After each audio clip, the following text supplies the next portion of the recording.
series of messages that I'm calling the world's greatest wisdom. It's based on the book of Proverbs. Proverbs is a book about how to become wise. So that's really our goal for the next several weeks is we want to become wise. 2 weeks we talked about how to read the book of Proverbs, and I encourage you to read a chapter a day. There's 31 chapters, so you can read through it in a month. And last week we talked about a major theme from the book of Proverbs, which we call the principle of the path. Anybody remember that from last week? Let me quickly summarize what we're talking about, because today is sort of based on that. We said the principle of the path is this: your direction in life determines your destination. Your direction, not your good intentions, not your hopes, not your dreams. Your direction in life determines your destination in life. And I use the illustration. If you decide that you're going to go on vacation to Florida, and so you load up your car with the shorts and the swimsuits and the sunscreen and all that stuff, and then you get on I-75 north, you will not get to Florida.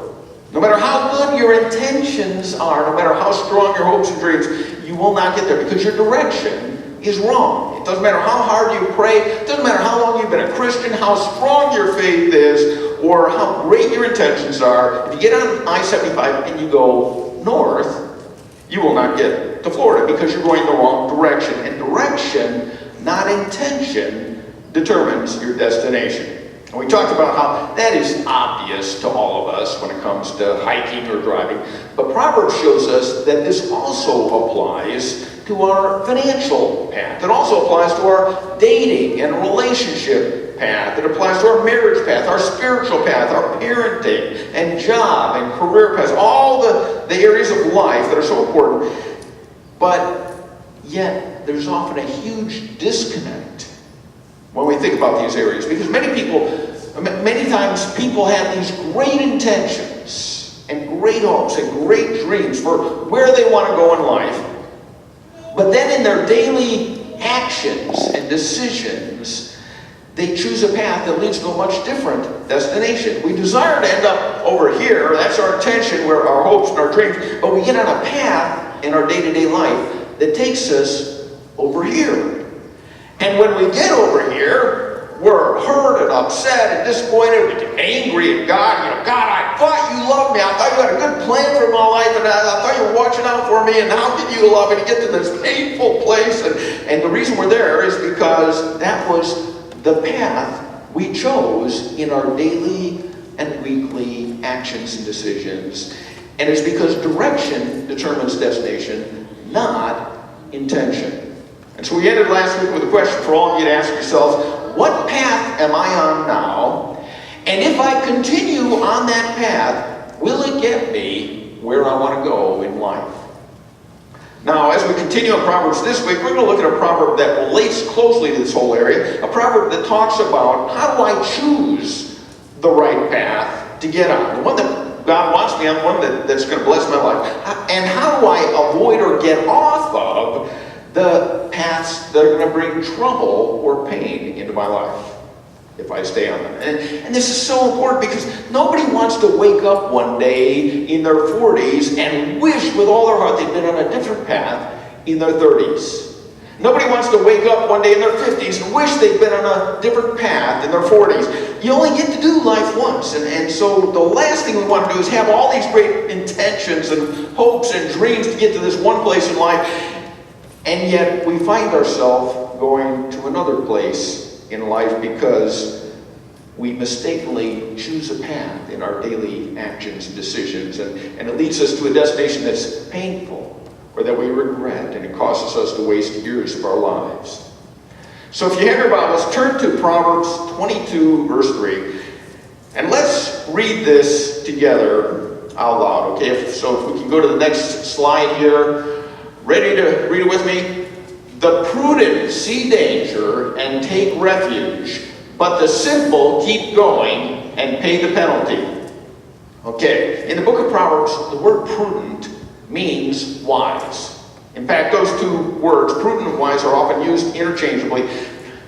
And though you may not realize it yet, hopefully you will, this is such a powerful verse. I want us all to memorize it right now. It's very short. You can do it. There's 4 sections. I've outlined each of the 4 So, the prudent see danger, and what do? They take refuge. But the simple keep going, what do? They pay the penalty. Okay? So let's take away one of those sections. Let's go to the next slide. The prudent see danger, say this with me, and what? Take refuge. But the simple keep going and pay the penalty. Let's take away another section on the next slide. Ready? The prudent see danger and shout it out now. But the simple keep going and pay the penalty. Great. You guys are really good at this. Okay, let's take away another section. Ready? The prudent see danger and take refuge, but the simple keep going and pay the penalty. Okay? Let's go one more. Ready? The prudent see danger and take refuge, but the simple keep going and pay the penalty. Okay, let's take the whole thing off. Ready to say it with me?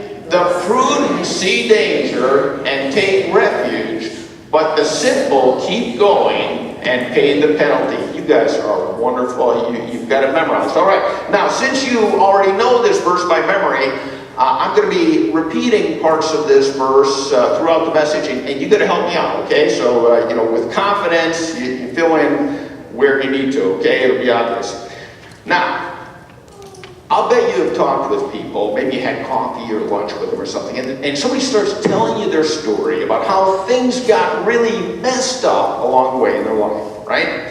Maybe they're in a deep hole financially, or maybe they made a bad career move, or they made a bad relationship decision, or they moved in when they should have cut it off, or maybe they made some choices that hurt their marriage, or whatever it is, but they're telling you their story, and as they're telling you, you're thinking, you should have seen that coming. How did you not see that coming? Sometimes when I'm talking about people like this, I'll just ask them, well, during that time where things were starting to fall apart and it was heading in the wrong direction, did anybody warn you? Maybe like a parent or a friend or a brother or sister or a co-worker or somebody in your small group, did anybody warn you that you were like going in the wrong direction, that you were letting your life get out of balance, or that you're making a bad decision? Did anybody warn you? Well, yeah, they did. Almost always they were warned, but they kept going. You see, the prudent see danger, and what do? Take refuge. But the simple keep going, and what do? Pay the penalty. You see, in this verse, there are two people. There's two responses to the same situation, and two outcomes. First is prudent. And the prudent, or the wise person, is the person who understands that life is connected. That there's a cause and effect. There's a relationship between yesterday and today and tomorrow, right? They understand life is often linear. If you're on path A, usually it leads to path B, and chances are then you'll move to C, and it's linear. There's a cause and effect. For example, the daily choices that you make this week in your health and in what you eat and how you exercise, they don't just affect you this week, do they? Those daily choices are part of a path that you're on that will still be affecting you 5 years or 10 years or 20 years from now, right? Because life is connected. But the simple person is different. They think that as long as my intentions are good, it doesn't really matter what path I'm on. The word simple in Proverbs is also translated naive or foolish. And the simple or naive person thinks that life is disconnected. They think that today is just about today, and tomorrow is just about tomorrow, and the two are not really connected. Another way of saying this is they don't connect the dots. They don't see how the little decisions, little actions that I'm taking today lead to a destination tomorrow. The simple, naive person doesn't see that. To the simple, the fact that, the last 4 times that I did this led to the same bad result, that doesn't necessarily mean it'll happen again, right? Maybe next time it'll work out. It's like the definition of insanity. Doing the same thing over and over, hoping that it leads to a different result, right? That's the simple person. And Proverbs 22:3 tells us, the simple keep going and what? Pay the penalty. The prudent see danger and what?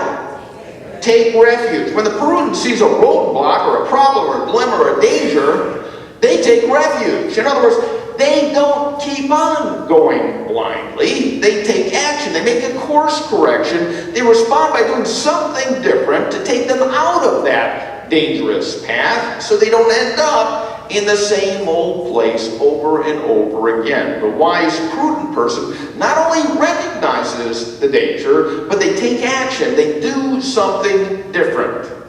Whereas the simple person does what? They keep going and pay the penalty. Now, I know you have seen this with people 100 times, because we all have. Somebody's telling you about the problem, they say, I know it's a problem. I know I need to do something about it. This area has bit me in the rear time after time. It keeps messing up my life. I know it's a problem. And so you ask them, well, what are you going to do about it? Well, I don't know. I know I should do something, but I'm not really sure, so I guess I'll just keep going a little longer. And you say, well, that didn't work the last 8 times in a row. You didn't do that. It's not going to work next time either. Yeah, you're right. I know I should do something. You're right. Well, what are you going to do? Well, nothing. I'll just keep going. You know, I know I should stop. I probably should cut off the relationship, or I should start to do this, or avoid that person, or commit to this. Well, are you going to do it? No, I don't think so. Not yet. I'm just going to keep going. The simple keep going, and what? Pay the penalty. Maybe some of you are dealing with something like that in your life right now. And you would say, well, Ken, I'm not simple. I'm not naive. I'm 30 years old, or I'm 40 years old. You know, I'm not naive. Well, let's just look at what Scripture says. Not what I say, but what the Bible says. Scripture says if you see a problem ahead and you continue on a certain path, and if your response is, well, you know, I probably ought to quit. I probably ought to change. I really should start this or commit to that. But then you don't do it. You just keep going. The Bible says you are simple. You are naive. I'm not saying that. That's what the Bible says. Now, of course, the simple person always thinks, well, my circumstance is unique. You know, I'm different from everyone else in the world. I'll be the one exception to this principle of the path. Everybody else in the world who takes that path, they'll pay the penalty, but not me. I can take that path and never arrive at that destination because I'm different. No, you're not different. You are simple, or you are naive. That's what the Bible says. Now, let me tell you how religious people often respond to this. Because as you're listening to this message, here's what's going to happen with some of you. You're going to feel convicted. And you're going to think, you know, Ken is really right. I really ought to change that area of my life. You know, I ought to end that relationship, or quit drinking so much, or start spending time with God each day, or being more loving to my family, whatever it is. God is speaking to each one of us here about something, and you probably feel convicted about that area. But here's the strange thing. Some people like that feeling of conviction. Because the feeling of conviction is kind of a religious feeling, and it makes people feel closer to God, and so it's like you're having a religious experience right now. You know, you like that. And yet, you're going to walk out of here and do nothing. But of course, how much good does feeling convicted or feeling religious do in the long run? There's no good, right? So you walk out of here saying, boy, I really enjoyed church today, and Pastor really spoke to me today, and I really felt convicted. Oh, really? What are you going to do about it?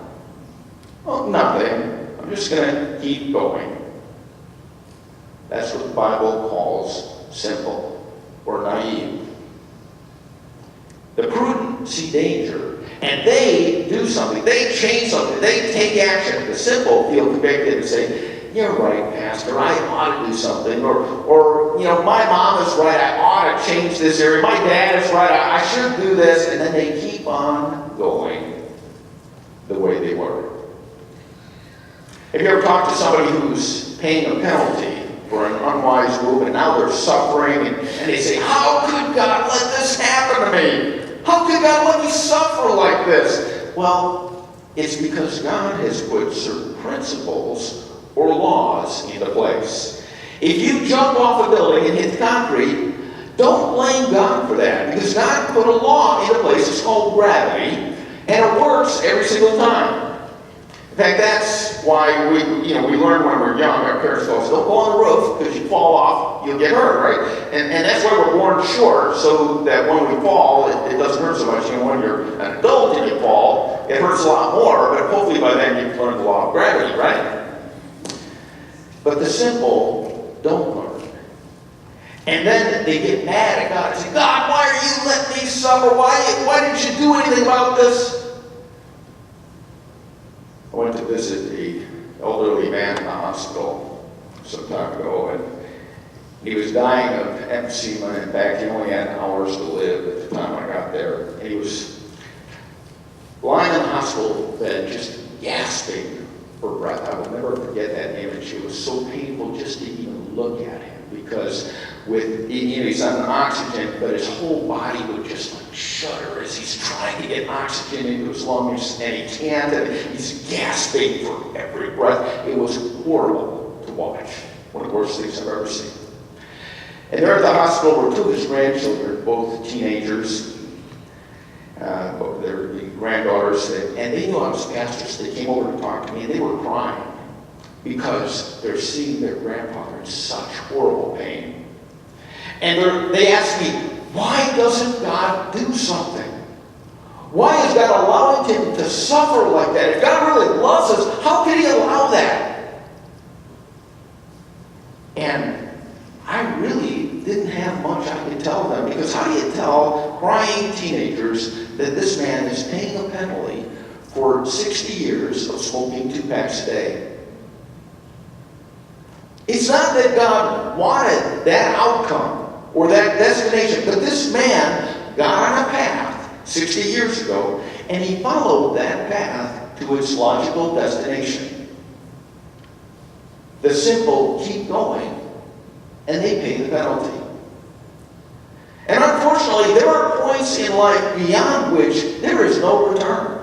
Whether it's in finances or marriage or relationships or health or whatever, there are points in which you've taken a certain path far enough that now all your options are bad. And your life begins to unravel, and you've got like 3 options, but they're all bad. And you think, well, if I could just back up like 10 years, then I'd have some good options. Or if I could just back up 5 years, then I could get on a different path that wouldn't have the same consequences. And there's a point at which if you continue down certain roads, you no longer have any good options. And as a result, you pay the penalty. Why? Because God doesn't love you? No. He loves you no matter what you do. It's because you chose a path and you kept going, and you didn't do the prudent, wise things. You didn't take refuge from the danger. You kept going because you said, well, it's not that bad yet. And besides, look at all those other people on the path. I mean, they seem to be doing okay, and we can't all be wrong, right? And look how many people are doing that. And besides, I'm different. I'm the exception. That consequence won't happen to me. That danger won't be dangerous for me. The simple keep going and pay the penalty. Here's an example. If you're 60 years old, it is not a great time to start thinking about saving for retirement. You've missed some opportunities along the way, and now your options are not very good. And it doesn't matter how much you pray and fast and how much you study the scripture, you are not going to find any brilliant retirement options if you don't start thinking about it until you're 60. And there were probably many times along that path when you thought about saving, and you said, I really ought to do that.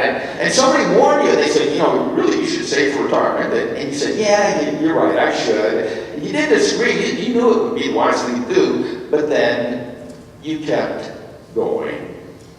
And you did do it. And eventually we get to the point where we have missed too many opportunities, and now all the options are bad. Because the simple keep going and pay the penalty. Another example for the young women here. When you're pregnant, that is not a good time to stop and evaluate, do I really love this guy? Okay? That happens all the time, but unfortunately, you've gone too far down that path, and now none of your options are good.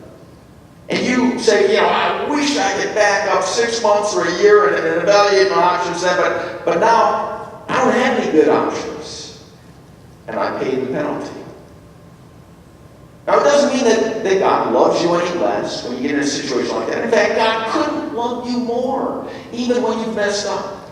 But a good and a loving Father does what any good and loving Father does. He allows us to suffer the frustration and the pain of unwise choices. He has to do that so that we can grow, so we can learn to make wise choices, so we can learn to get on good paths that will bless our lives.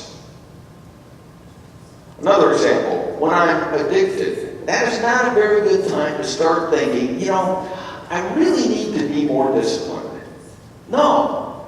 The opportunity to be disciplined is over now. You're addicted. None of your options are good. There was a time when you had some good options. And probably people warned you and said, you probably shouldn't drink so much, or you're spending too much time on the internet late at night, or you're not eating very healthy, you really should eat more healthy, or your spending is out of control, or whatever addiction that you have to deal with. People warned you, and you probably said, yeah, you're right, I really do need to change.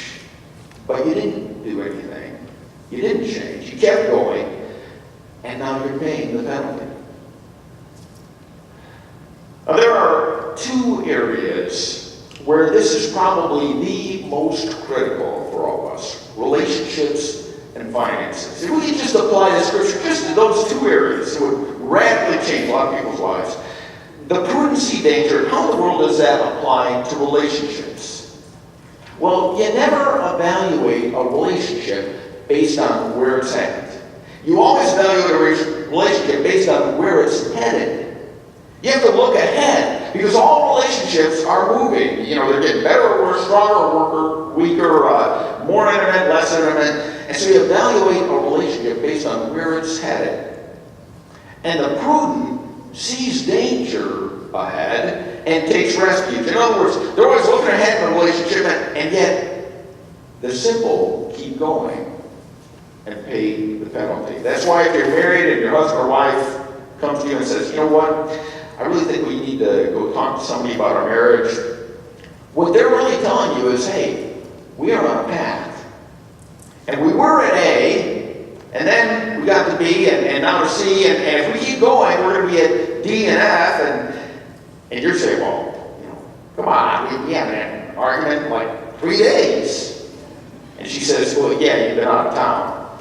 But the fact is, we may be surviving today, but the direction we're headed is not good. You see, the prudent sees danger and does something about it. They take action. The simple keep going. And they say, oh, it'll work itself out. And they pay the penalty. If you're married and slowly over time, you're finding yourself spending more and more time with somebody who's not your spouse, watch out. Watch out. The prudent see danger, and they take refuge. The simple keep going, and then one day they wake up and they have no good options. And they wish with their whole heart they could go back and to the point where they had some good options, and wish they could go back and take a different path, but it's too late. And they pay the penalty. With finances, it's the same deal. We need to look ahead at the path we're on and the destination that it leads to. If I could have one wish for everybody in our church regarding consequences, it wouldn't be that you would give more money so we could send more missionaries. It wouldn't be that you'd win the lottery or get a big raise so you'd have lots of money. No, my one wish would be that all of us would pay attention to another principle from Proverbs that comes only 4 verses after the one we're talking about today. Proverbs 22:7, the borrower is slave to the lender. The borrower is a slave to the lender. If you're a slave today with consumer debt, then chances are you'll be a bigger slave in a year or 5 years or 10 years. And you may have a generous heart, But it won't matter. You won't be able to live a generous life because you're a slave to the lender. And the truth is, nobody starts out when they're 20 years old and saying, you know what? My goal is to become a slave of consumer debt. You know, I want to be a slave to people that I don't even know. I can't wait to make them rich off the interest they earn on my slavery. You know, that just sounds so cool. I can't wait to live from paycheck to paycheck. I just can't wait to live in a house that I can't afford and lease cars that I can't afford. And, you know, I can't wait for that to happen. Being a slave is going to be so much fun. No, nobody says that. Your dream, your intentions, your hopes are to be financially free, to have savings and margin, be able to retire comfortably. But if you're on a path of debt, and always straining at your finances to get the latest and new stuff, that path leads to a predictable destination. And it leads there every time. But the simple thing, well, yeah, you know, we really ought to downsize. We ought to really cut up those credit cards or sell that and do a spending freeze until we pay down our debt. Yeah, we really ought to do that. Well, are you going to do that? No, I don't think so. You know, because nobody else does, and we'll just keep going. The prudent see danger and take refuge. They do something about it, but the simple keep going and pay the penalty. Now, if you decide this morning that you want to get serious about this in some area, maybe God is speaking to you about an area right now, maybe finances, relationships, or any other area of life, let me give you 4 words that'll help. These are not steps to take. They're not in a particular order. They just describe what it'll take if you want to see this happen in your life. Okay? So the first word is action. You have to do something. Maybe you have to cut out the credit cards or end a relationship or make a phone call or downsize or sell something or have a hard conversation with somebody. The prudent see danger and they what? Do they pray about it? Is that what the Bible says? You see danger and pray?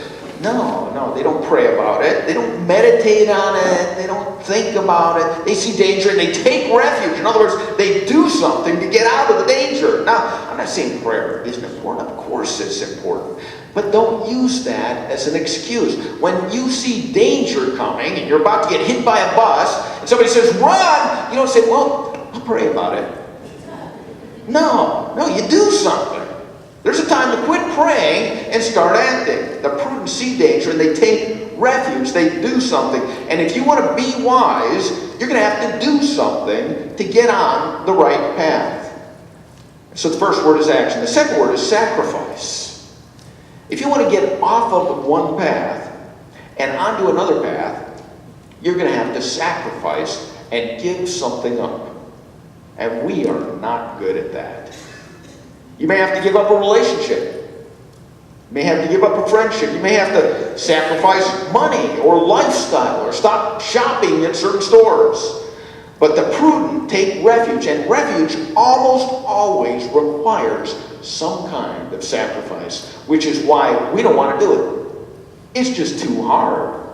It seems a lot simpler for us to keep going. Action, sacrifice. The third word is the word embarrassment. Now, why would that, have anything to do with being wise? It's because people around you are going to look at your decision and they'll evaluate it just on where you are today. And it will make no sense to them because you're making a decision based on a path, based on where you're headed, based on a destination where you want to be at tomorrow. But they only see today. And so they might laugh at you, why are you cutting back your lifestyle? You're doing fine. Why would you move out? You're comfortable. Why would you quit this or change that? You're doing fine. But they only see today. And they won't understand your decisions. And there may be an element of embarrassment because of that. But there's one more word. Relief.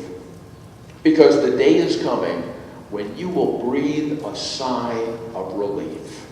In fact, you may look back to today in June 2018 and the day you got off a path that was leading to danger in some area of your life.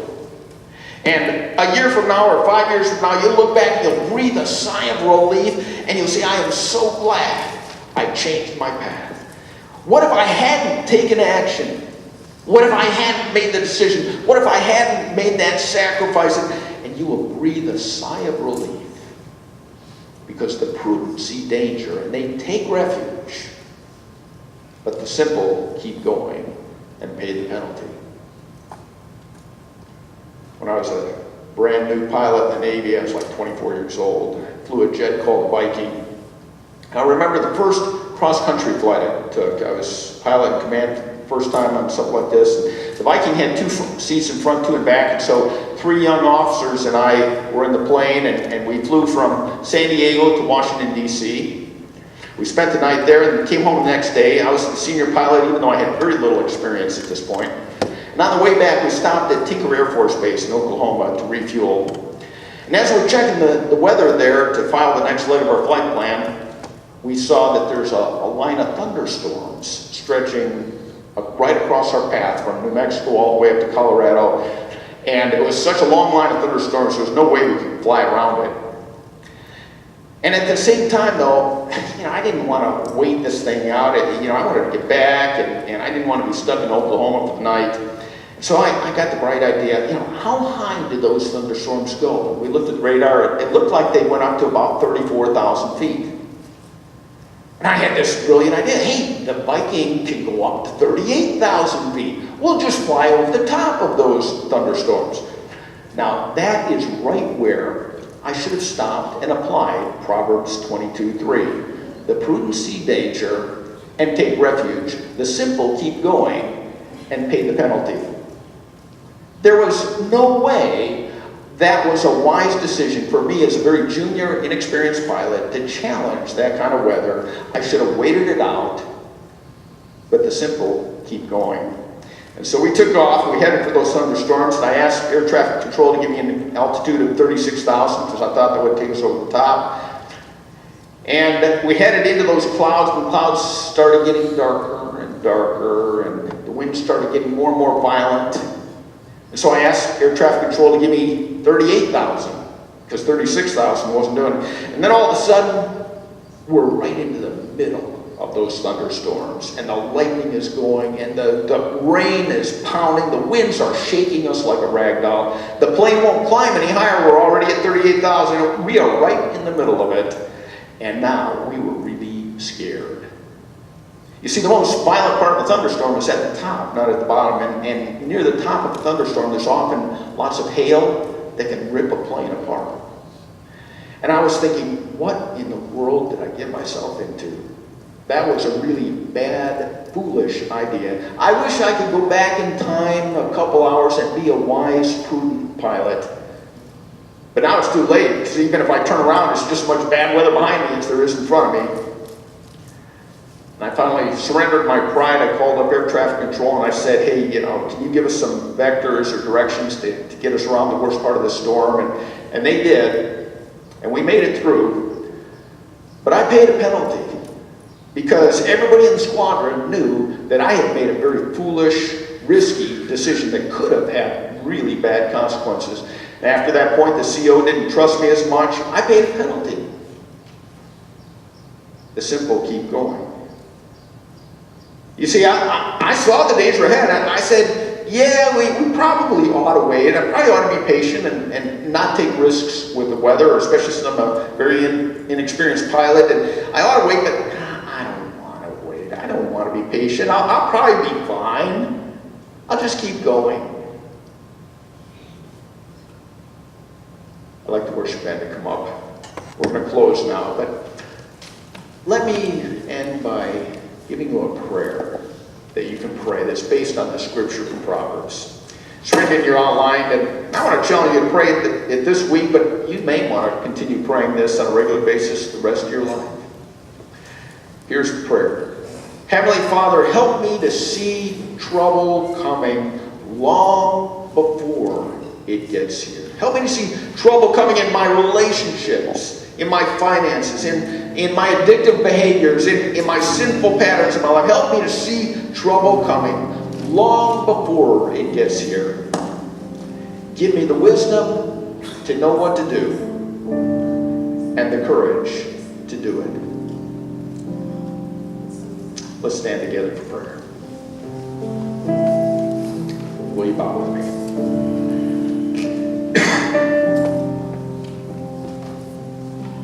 Heavenly Father, I know that you're speaking to all of us right now in this room in different ways about the paths that we're on and about the dangers that we see ahead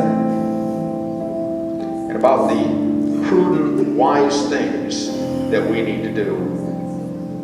Lord, you've been bringing those areas of our lives to our attention. And so, Heavenly Father, would you help us not to ignore you, but to take action wherever you want us to get on the path that you want us on, even where it requires sacrifice, or even where it might cause us to be embarrassed. Lord, would you help us to follow you and do the wise thing?